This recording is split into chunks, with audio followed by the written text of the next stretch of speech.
Entends notre adoration monter vers toi, Seigneur. Vois, Seigneur, combien nous t'aimons, Seigneur. Nous voulons te dire que nous t'aimons, Seigneur. Nous voulons te dire merci pour ce que tu as fait pour nous, Seigneur. Merci pour qui tu es, merci pour ce que tu feras. Merci parce que tu ne changes pas, Seigneur. Merci parce que tu règnes au-dessus de tout, Seigneur. Que ta gloire descende dans ce lieu, Seigneur. Que ton règne vienne, Seigneur, dans nos vies, Seigneur. Que ton règne vienne comme il est sur la terre, dans les cieux, qu'il vienne sur la terre, Seigneur. Sauve notre nation, Seigneur. Sauve nos foyers, Seigneur. Sauve nos familles, Seigneur. Pendant qu'il a encore le temps de la grâce, Seigneur. Viens, Seigneur, régner dans nos vies, Seigneur.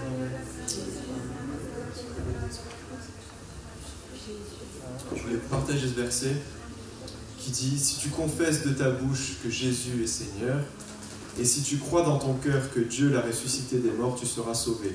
Car c'est en croyant du cœur qu'on parvient à la justice. » C'est dans Romains 10. Et c'est en confessant de la bouche qu'on parvient au salut. Selon ce que dit l'Écriture, quiconque croit en lui ne sera point confus. Voilà. Et c'est vraiment ce verset, quiconque croit en lui, lui ne sera pas confus.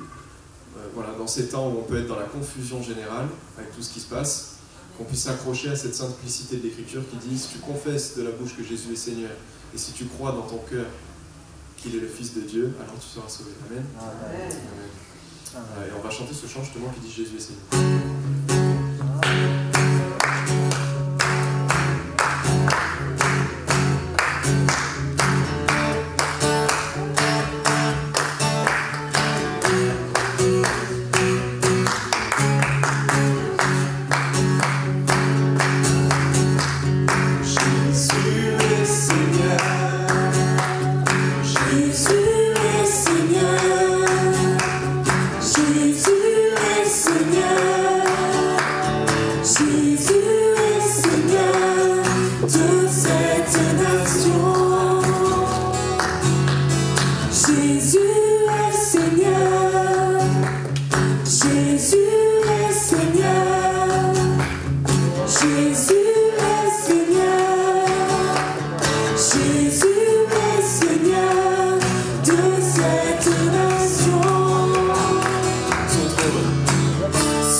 Jésus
Jésus est Seigneur de notre nation. Amen. Sois élevé, Jésus. Sois glorifié, Seigneur. Sois le roi, toi le roi des rois, le Seigneur des seigneurs. Nous voulons t'honorer ce matin, nous voulons te rendre gloire, Seigneur. Viens, Seigneur, viens, que ton règne vienne sur cette nation, Seigneur. Que ton règne vienne dans nos vies, Seigneur. Merci de te guérir. Élève ton roi, maintenant. Élève ton Dieu, merci. Alléluia, nous te glorifier par le louange, nos acclamations de notre grâce, et tu lèves le trône et de la justice et l'équité. Cette grâce, quelle merveilleuse. Tu es merveilleux, tu remplis de bonté. Tu es là la colère. Alléluia, riche en miséricorde, Seigneur. Et nous allons ton nom ce matin. Viens souffler sur nous, viens bénir ton peuple, viens toucher ton peuple. Viens parler, viens ouvrir ton peuple, Seigneur. Tu es la tête de l'église, Seigneur, nous sommes ton corps. Viens bénir, viens soigner. Le corps de l'église, Seigneur, nous avons tellement besoin de toi, Seigneur. Dans nos vies, notre quotidien, Seigneur. Viens diriger nos vies, viens affirmer le cœur pour toi. Notre trône est fondé sur la justice, Seigneur, et grâce. Et quel privilège d'appartenir dans le Seigneur Dieu.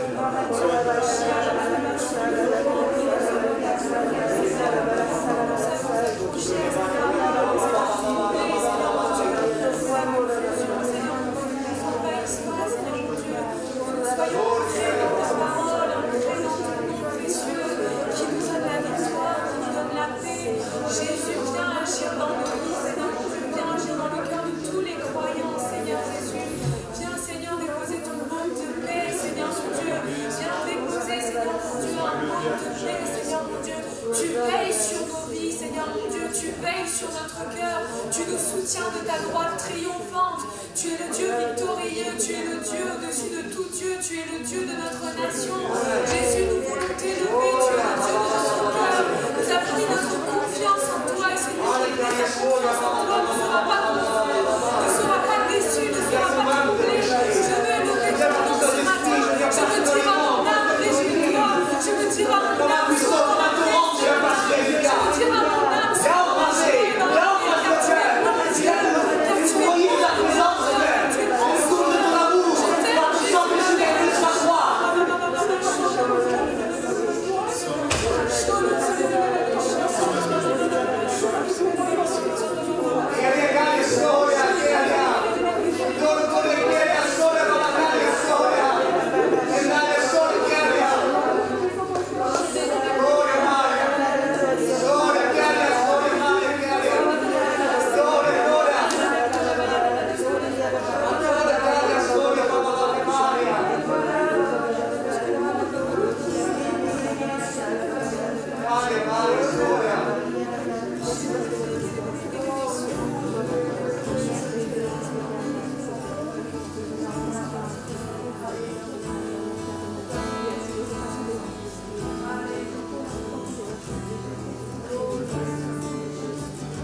Ne tarde plus à t'adorer.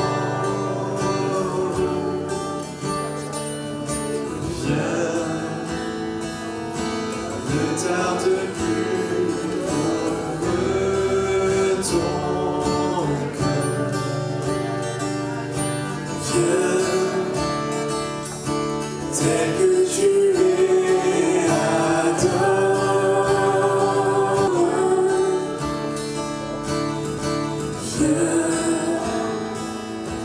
Tel que tu es devant ton Dieu,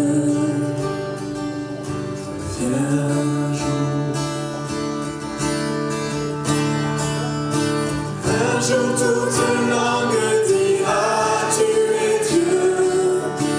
Un jour tout genou fléchira.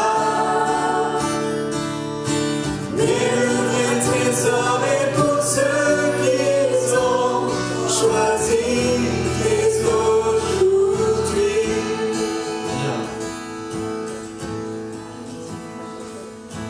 Viens, ne tarde plus à t'adorer.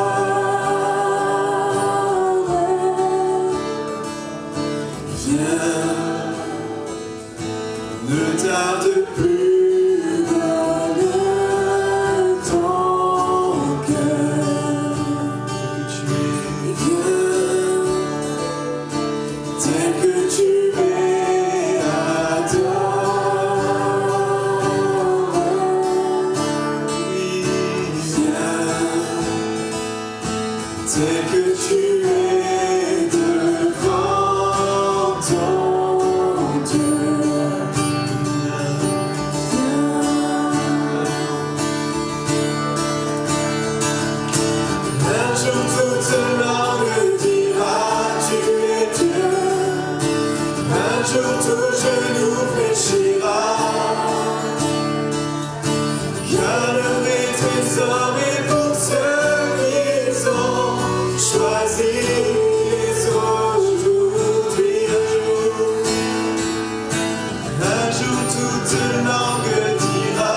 J'espère de tout cœur que vous allez bien. Ça va? Amen. Très heureux. Est-ce que ça va pour toi, Mika, au niveau de la vidéo? Okay, super. Amen. Amen. C'était le moment de pouvoir louer le Seigneur. Merci à Nicolas et à Stéphanie de nous avoir transportés dans la présence de Dieu, d'avoir, à travers ces chants, fixé nos pensées sur la personne de Christ. C'était le moment de chanter ces beaux chants. Amen. Il y a quelques temps de ça, j'avais écouté une citation qui me fait vraiment sourire, mais qui est tellement pertinente, je trouve lorsqu'on met la personne de Christ dans cette citation. Et cette citation, elle disait ceci, que les rencontres sont comme le vent. Il y a des rencontres qui effleurent notre peau, et il y a des rencontres qui nous font tomber à la renverse. Il y a des vents qui effleurent notre peau, ça fait du bien, il y a des vents qui nous font tomber à la renverse. Et je crois vraiment qu'il y a des rencontres qui sont bien, mais sans plus. Mais je pense que la rencontre avec le Christ, la rencontre avec Dieu, ça nous fait tomber à la renverse. Lorsque nous lisons les évangiles, beaucoup de gens, lorsqu'ils allaient à la rencontre de Jésus-Christ, ils faisaient quelque chose de très particulier. Ils se prosternaient. Ils allaient au pied de Jésus-Christ. Ça, c'est ça, tomber à la renverse. Moi, je ne me suis jamais mis à me prosterner devant des gens, mais devant Jésus-Christ, oui. Cette rencontre qui nous fait tomber à la renverse. Et de par cette rencontre que nous avons, qui a changé notre vie, moi, ça fait 16 ans que je marche avec le Christ, que Dieu a changé ma vie, que Dieu m'a fait tomber à la renverse face à cet amour, face à ce don magnifique qu'il a apporté pour l'humanité, le don de son Fils à la croix. Et je suis tombé à la renverse. Et j'espère, mon frère, ma soeur, que tu as fait vraiment ce choix d'aller à la rencontre et de se laisser renverser par l'amour de Christ. Et le titre de mon message, il n'est pas trop tard.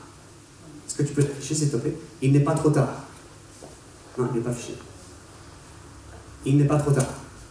Il n'est jamais trop tard pour rencontrer le Seigneur. Tant qu'il y a vie, il y a espoir. Vous êtes d'accord avec ceci?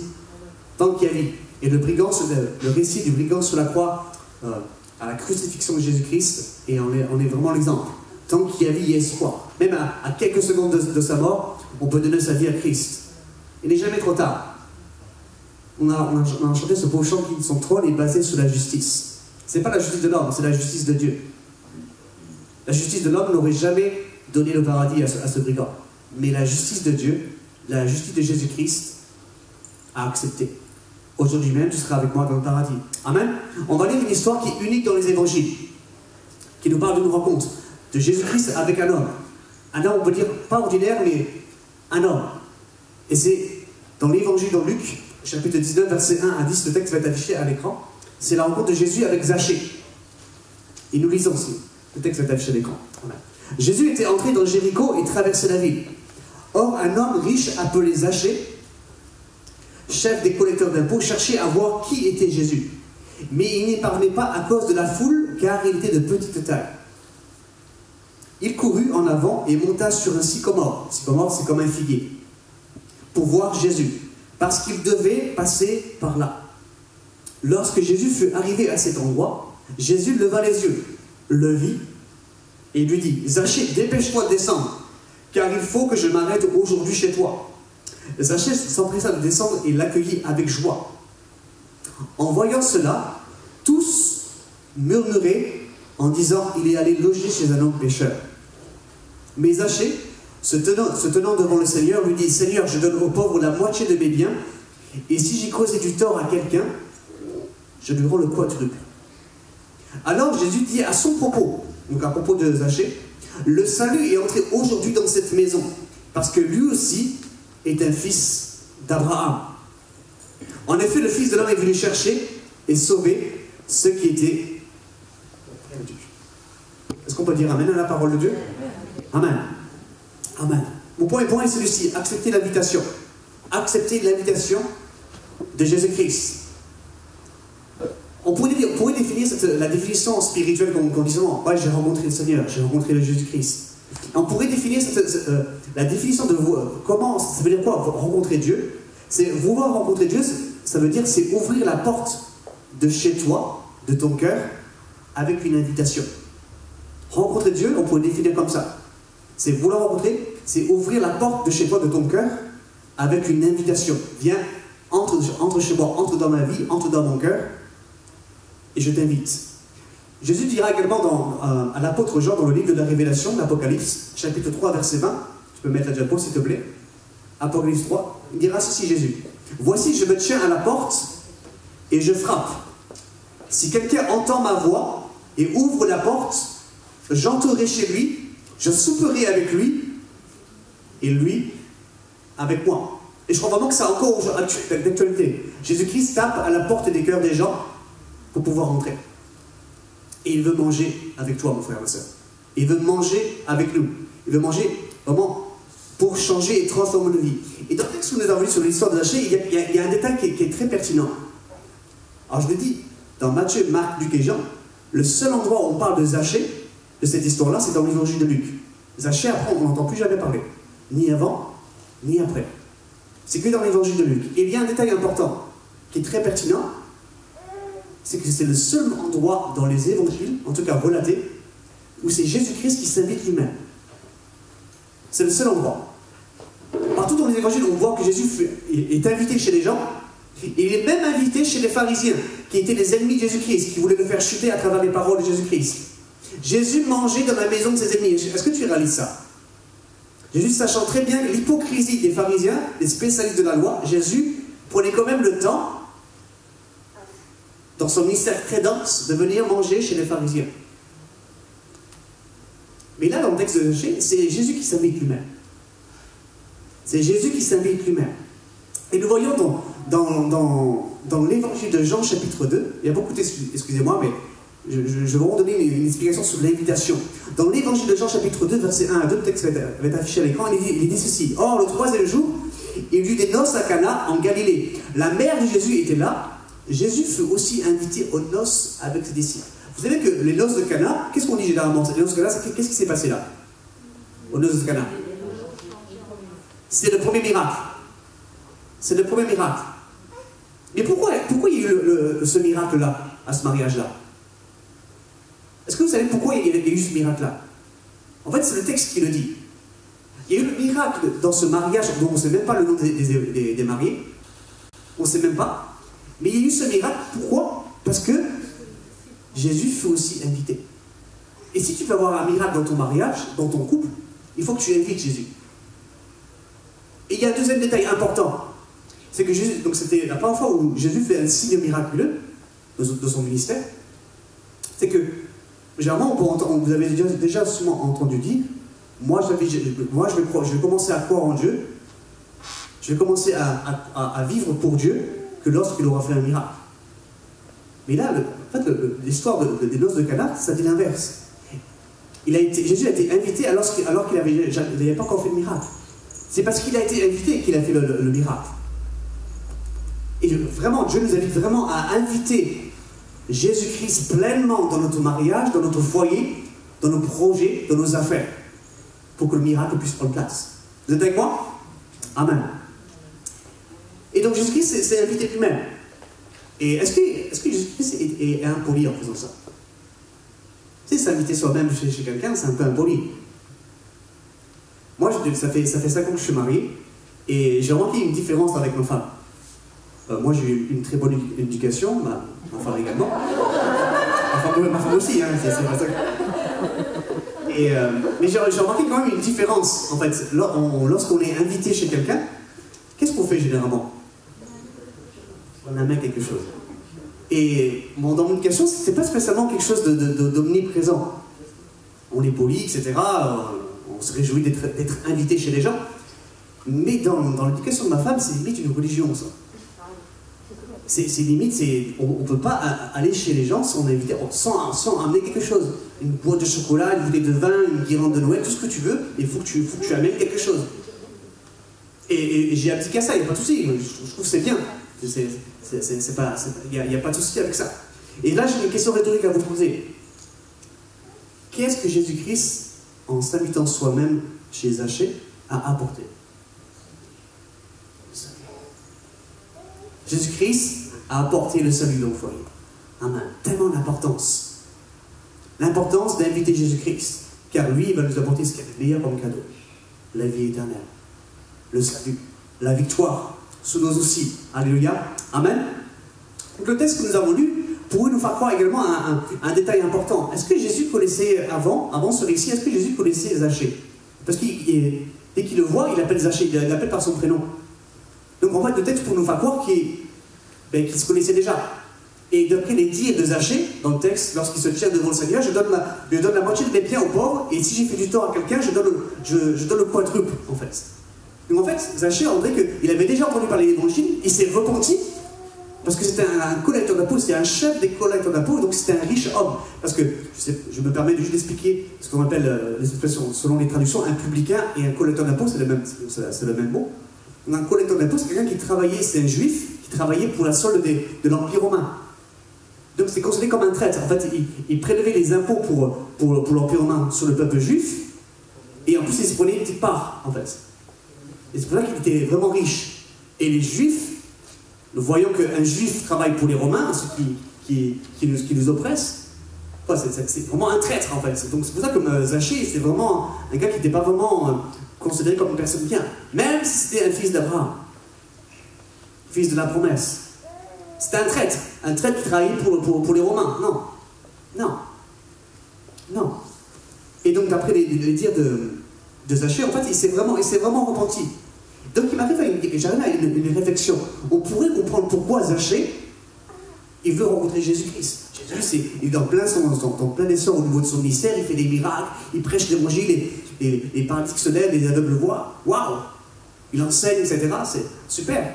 On peut comprendre pourquoi Zachée veut voir Jésus-Christ. Tout le monde veut voir. Qui ne veut pas voir Jésus-Christ? Celui qui fait des miracles, celui qui bénit, celui qui parcourt les villes et les villages et qui fait que du bien. Tout le monde veut voir Jésus-Christ. Mais la question est celle-ci. Pourquoi Jésus-Christ, lui, lorsqu'il voit un homme qui est perché sur un arbre, veut demeurer chez lui? Là est la question.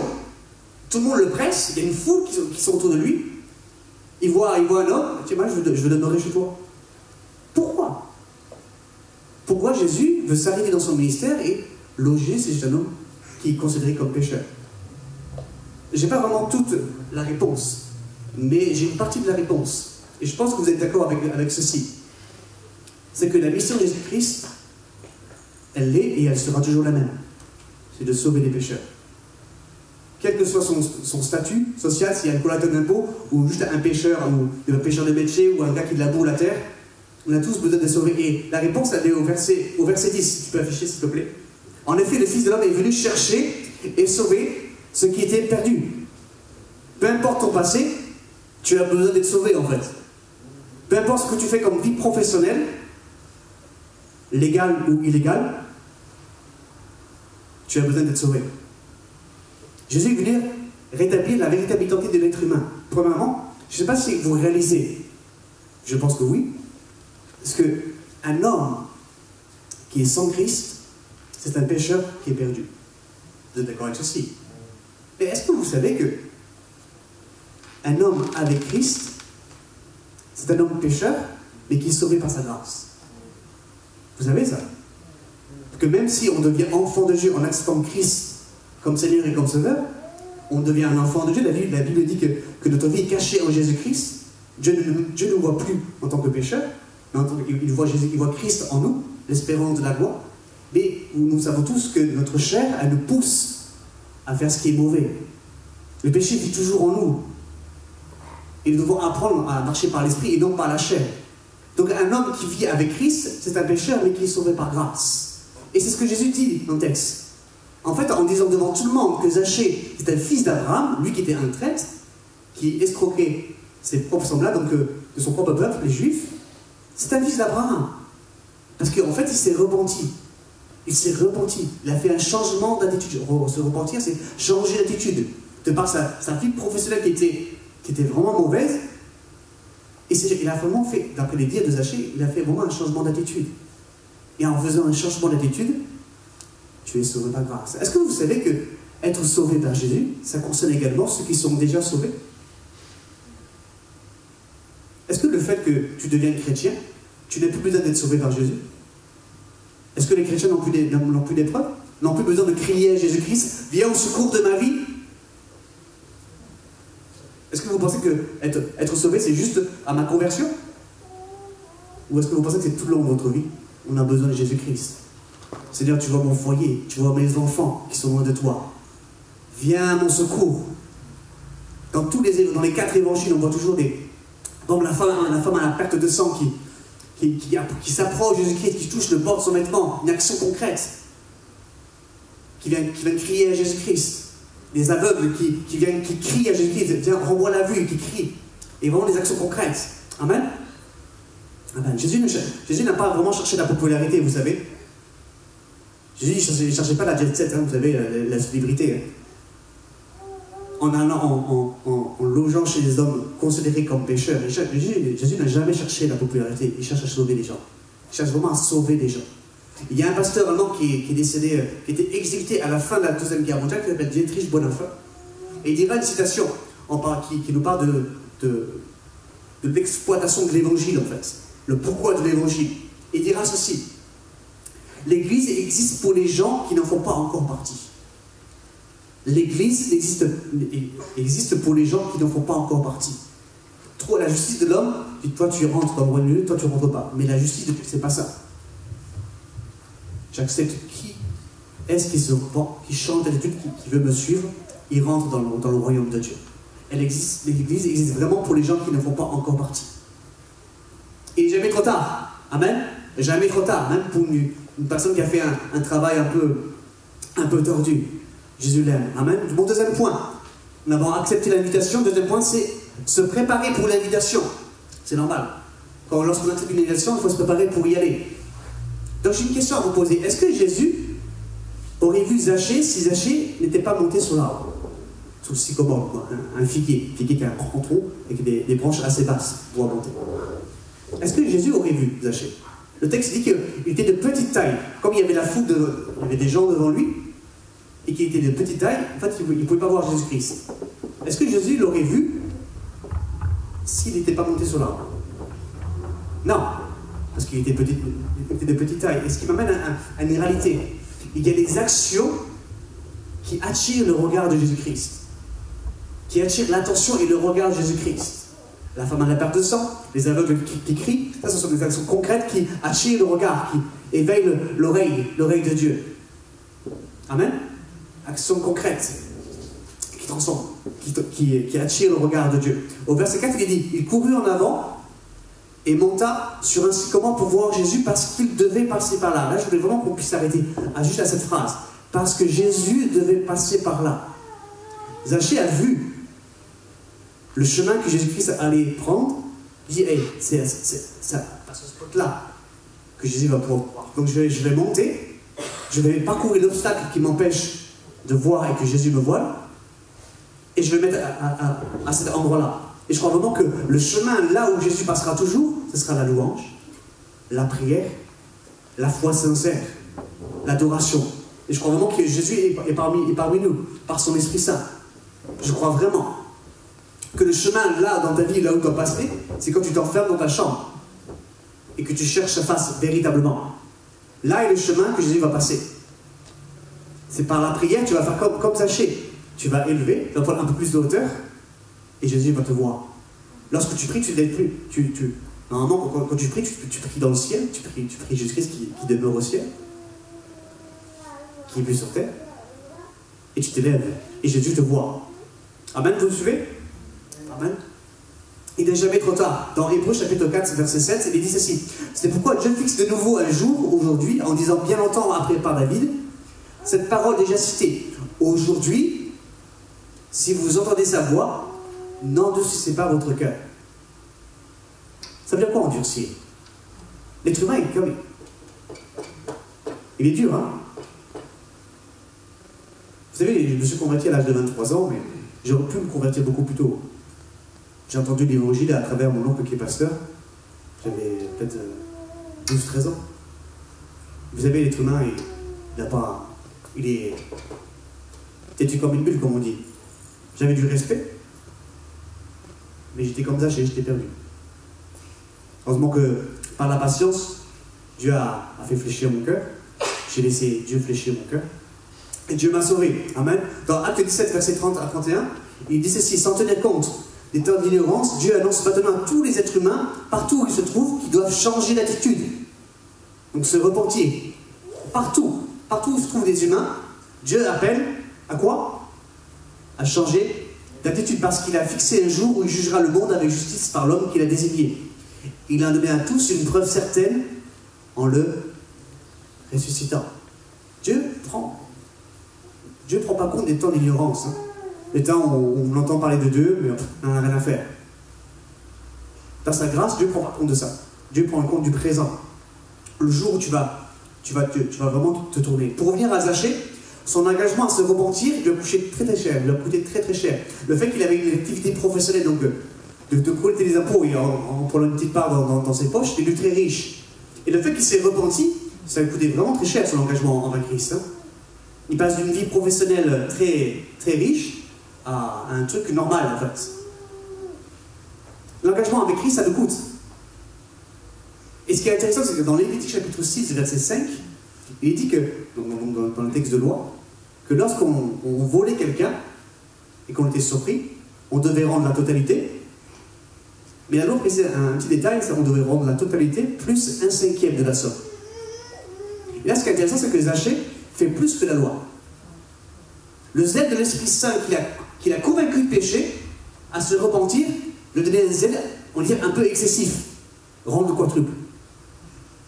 C'est intéressant, parce que l'Esprit de Dieu va te pousser à réparer les fautes du passé, à faire des choses qui sont vraiment concrètes. Et je crois vraiment que lorsqu'il y a une réelle repentance, donc un réel changement d'attitude face à tes péchés, face à tes chaînes, il y a une réelle restauration, il y a une réelle faveur de Dieu et il y a une réelle bénédiction. Lorsque tu changes véritablement d'attitude face à Dieu, face aux choses que Dieu veut que tu changes dans ta vie, lorsque tu te fais véritablement, il y a véritablement des fruits, une véritable bénédiction de la part de Dieu. Amen. Et je ne sais pas si vous réalisez, mais se repentir, ça n'a jamais tué personne. Est-ce que vous savez ça? Changer d'attitude face à Dieu, pour Dieu, ça n'a jamais tué quelqu'un. Mais au contraire, ça a communiqué la vie. Ça a communiqué la vie. En quelle saison nous nous trouvons actuellement? L'automne. Quelle est la particularité de l'automne? Les feuilletons. Vous savez qu'il y a vraiment une réalité spirituelle dans ça? Parce que l'automne nous apprend que les feuilles tombent, mais l'arbre reste debout. Te repentir, c'est se dépouiller. Tes feuilles elles tombent. Tu te mets à nu devant Dieu, mais tu restes debout. Parce que se repentir, ça ne va jamais te détruire. Au contraire, ça va communiquer ta vie. Ça va communiquer la vie qui est en Jésus-Christ. Et Dieu a imposé, et je dis bien imposé, la repentance, un changement d'attitude concret, des fruits dignes d'une repentance, non pas pour détruire, mais au contraire pour communiquer la vie, pour transmettre la vie, pour restaurer la vie, et pour donner un nouveau départ, sur de nouvelles bases. Amen. Vous êtes avec moi? Amen. Dans 2 Corinthiens chapitre 7, verset 9 à 10, il est dit ceci: je me réjouis maintenant, non pas de ce que vous avez été attristés, mais de ce que votre tristesse vous a amené à changer d'attitude. Car vous avez été attristés selon Dieu, si bien que vous n'avez subi aucun dommage de notre part. Écoutez bien le verset 10, c'est le plus important, d'une certaine manière. En effet, la tristesse selon Dieu produit une repentance qui conduit au salut et que l'on ne regrette jamais. Tandis que la tristesse du monde produit la mort. En fait, l'Esprit de Dieu va pointer du doigt quelque chose sur ton cœur que tu dois absolument changer. Et ça va te rendre triste. Mais si tu obéis, si tu as vraiment la bonne attitude spirituelle, tu vas vraiment changer d'attitude. Et le texte dit que la tristesse selon Dieu, ça va t'attrister, mais ça va apporter le salut. C'est tellement important de laisser l'Esprit de Dieu te convaincre. La Bible dira dans l'évangile de Jean que l'Esprit de Dieu vient pour convaincre de péché, de justice et de jugement. L'Esprit de Dieu va pointer du doigt là où ton esprit, là où ta conscience ne veut pas aller. Parfois, on est même inconscient des péchés que nous avons, des mauvaises attitudes qui attristent ton cœur.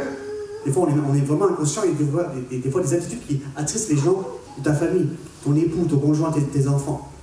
D'où l'importance de se donner devant Dieu et de laisser l'action de l'Esprit de Dieu pointer du doigt les choses qui doivent être changées dans notre vie. Amen. Mon troisième point, est-ce que tu peux venir, Nico? J'ai fini mon message. Troisième point, on avait accepté l'invitation, se préparer pour l'invitation, donc la repentance. Et la troisième, c'est attention aux apparences. Attention aux apparences. L'épître de Jacques dira ceci, au chapitre 1, verset 22-24. Mettez en pratique la parole et ne vous contentez pas de l'écouter en vous trompant vous-même par de faux raisonnements. En effet, si quelqu'un écoute la parole et ne la met pas en pratique, il ressemble à un homme qui regarde son visage dans un miroir et qui, après s'être observé, s'en va et oublie aussitôt comment il était. Est-ce que vous avez suivi le texte? Parfois, on peut se tromper de nous-mêmes par des faux raisonnements. On peut croire que, en tant que chrétien, on n'a plus rien à régler. On n'a plus rien à régler. Ça, c'est des faux raisonnements. Toute notre vie, Dieu travaille notre cœur. Vous êtes avec moi? Dieu travaille notre cœur. Et on peut vraiment avoir des faux raisonnements dans notre esprit. D'où l'importance, comme dit la parole, qu'il faut se mettre son regard face au miroir. Le miroir, c'est la parole de Dieu. Et lorsque tu vas lire la parole de Dieu, et tu vas comparer ce que est ta vie et ce que la parole de Dieu demande à l'être humain face à Dieu, c'est ça le miroir. Si les personnes qui disent je suis croyant mais que la parole de Dieu, moi je ne la lis pas, il y aura sûrement de faux raisonnements en toi qui s'installent au fil du temps, au fil des années. Vous savez que, je parlais dans l'automne, vous savez qu'il y a vraiment des réalités spirituelles, réalités spirituelles de la nature, excusez-moi. Est-ce que tu peux mettre la photo, s'il te plaît? Est-ce que vous voyez cet arbre? Vous voyez bien? Il est beau, hein? Est-ce que vous permettez qu'on puisse faire quelques pas en avant vers cet arbre avec des lunettes spirituelles? Tu peux mettre la deuxième photo, s'il te plaît? Là, ça commence à être intéressant. Qu'est-ce qu'on y voit? Il y a une grosse fissure, en fait. Et la troisième? En fait, la troisième, c'est que l'arbre, en fait, il est beau d'apparence extérieurement. Il est grand, il est même fleuri. Mais en fait, il est creux. Il est vide, en fait. Il faut tellement faire attention aux apparences. Lorsque nous allons à la rencontre de Jésus-Christ, en tant que chrétien, et non chrétien. Et moi, je pourrais dire même encore plus pour les chrétiens. Tellement des fois des faux raisonnements qui sont instruits dans notre manière de vivre sur le chemin de notre foi. Tellement important que tant que tu n'as pas Christ véritablement formé en toi, tu es comme cet arbre-là. Tu as beau avoir une apparence, pardonnez-moi, parfois on peut avoir la même apparence que les païens. Ils sont mariés, ils ont des enfants, ils ont une maison, ils sont propriétaires, ils ont une voiture, ils ont tout ce qu'il faut. Et parfois même, des fois, ils viennent à l'église. Il faut vraiment faire attention. Est-ce que le Christ est véritablement formé en toi? Est-ce que tu as invité Jésus-Christ véritablement dans ta vie, dans tous les aspects de ta vie? Parfois, tu peux avoir cette apparence cet arbre, grand, qui apparemment donne une allure d'être bien solide, qui a même un peu de verdure, mais lorsqu'on regarde bien à l'intérieur, en fait, il est creux. Il n'y a que la présence de Christ qui peut combler ce creux. Amen. Et je termine avec ce témoignage d'un homme qui est né en 1809, donc au début du 19e siècle. Écoutez bien la vie de cet homme. Donc cet homme est né en 1809. En 1816, à l'âge de 7 ans, il est forcé à travailler car sa famille se fait expulser. En 1818, il perd sa mère, donc à 9 ans. En 1828, il perd sa sœur. En 1831, il lance son premier business et il fait faillite. En 1832, il se présente aux élections législatives et il perd. En 1833, il emprunte de nouveau de l'argent pour créer business qu'il lance et qui fait faillite encore. En 1835, il rencontre une femme merveilleuse. Il tombe amoureux d'elle, il se fiance et elle meurt. En 1836, donc un an après, il rentre dans une période sombre de sa vie. Il rentre dans une dépression profonde et il reste alité pendant 6 mois consécutifs. Mais il se relève, Il se relève et cette même année, en 1836, il se représente aux élections législatives et il perd de nouveau. En 1840, il se présente pour être électeur et il perd. En 1842, écoutez bien, il rencontre la femme avec qui il va finir sa vie. Il tombe amoureux, il se fiance, il se marie et elle lui donne 4 enfants. Mais ils en perdent 3. En 1843, il se présente au Congrès et il perd. En 1845, il se présente de nouveau au Congrès et il perd de nouveau. En 1850, écoutez bien, son fils meurt, son 4e enfant, il meurt. En 1854, il se présente au Sénat et il perd. En 1856, il se présente pour être vice-président, il n'a même pas 100 voix. En 1858, il se présente de nouveau au Sénat et il perd de nouveau. Et en 1860, Abraham Lincoln est élu président des États-Unis d'Amérique. Il fait 2 mandats exceptionnels qui font de lui un des présidents les plus respectés et les plus impactants de l'histoire des États-Unis. Quelle histoire, hein? Moi, je ne connaissais pas sa vie, en fait. Je connaissais le président de nom. Je savais que c'était un des présidents les plus respectés, les plus connus. Mais je ne connaissais même pas, je connaissais zéro de sa vie passée. Et trop souvent, on connaît les héros sans connaître le parcours qu'ils ont eu. Et là, je donnais vraiment l'image spirituelle. Peu importe le parcours de ta vie spirituelle, le parcours de ta vie, excusez-moi, le parcours de ta vie, avant d'arriver à Christ, Jésus ne regarde pas à ça. Mais regarde plutôt à ce que la vie en Christ va te donner au moment où tu l'acceptes véritablement. Amen. Vous l'avez bien compris? Est-ce que tu veux que Christ te laisse une seconde chance? Est-ce que tu veux que Christ puisse agir profondément dans ton foyer, dans tes relations avec tes enfants, dans ton travail, les tensions qu'il peut y avoir? Il n'est jamais trop tard pour prendre un nouveau départ avec le Seigneur. Il n'est jamais trop tard. Amen. Est-ce qu'on peut juste couper l'offrande? Je vais juste simplement prier. Après, Nicolas et Stéphanie vont conduire dans un chant. Seigneur, nous voulons te louer et te bénir pour ta présence, pour la gloire de ton nom. Seigneur, viens pour ta bonne main. Seigneur, viens remplir notre cœur. Viens le combler. Nous ne voulons pas être un arbre qui a une belle apparence. Nous voulons être un arbre qui est rempli de toi. Des hommes et des femmes remplis de toi, Seigneur, pour pouvoir te connaître, te servir et marcher avec toi dignement, Seigneur. Viens poser ta bonne main, que par ton Saint-Esprit tu puisses mettre le doigt là où il faut. Il y aura toujours des choses à changer dans nos cœurs. Viens par ton Saint-Esprit mettre le doigt là où il faut, Seigneur. Que ton nom soit béni, Seigneur. Nous voulons proclamer, nous voulons chanter que tu es notre secours. Mon secours est en toi, Seigneur. À toi toute la gloire. Toute la louange, c'est celui qui façonne nos cœurs, qui enlève notre cœur de pierre et tu mets un cœur de chair. Pour la gloire de ton nom, Père. De le nom de Jésus-Christ. Avant de laisser la parole, j'aimerais qu'on prenne ce chant qui dit tu règnes encore.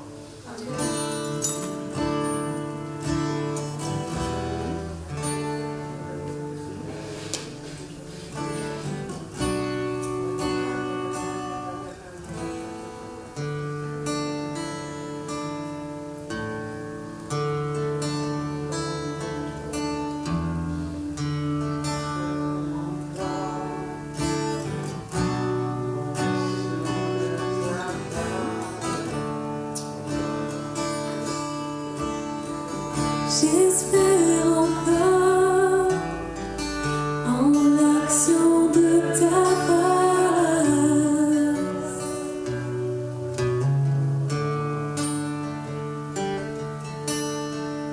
Là où les chairs prononcent ces menaces,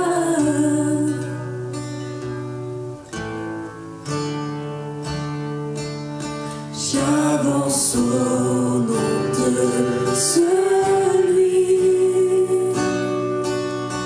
dont on a brisé le corps à travers l'ombre et la nuit. J'espère encore, j'espère encore. Tu es le Dieu de l'impossible. Tu règnes encore, tu règnes.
anéanti pour ta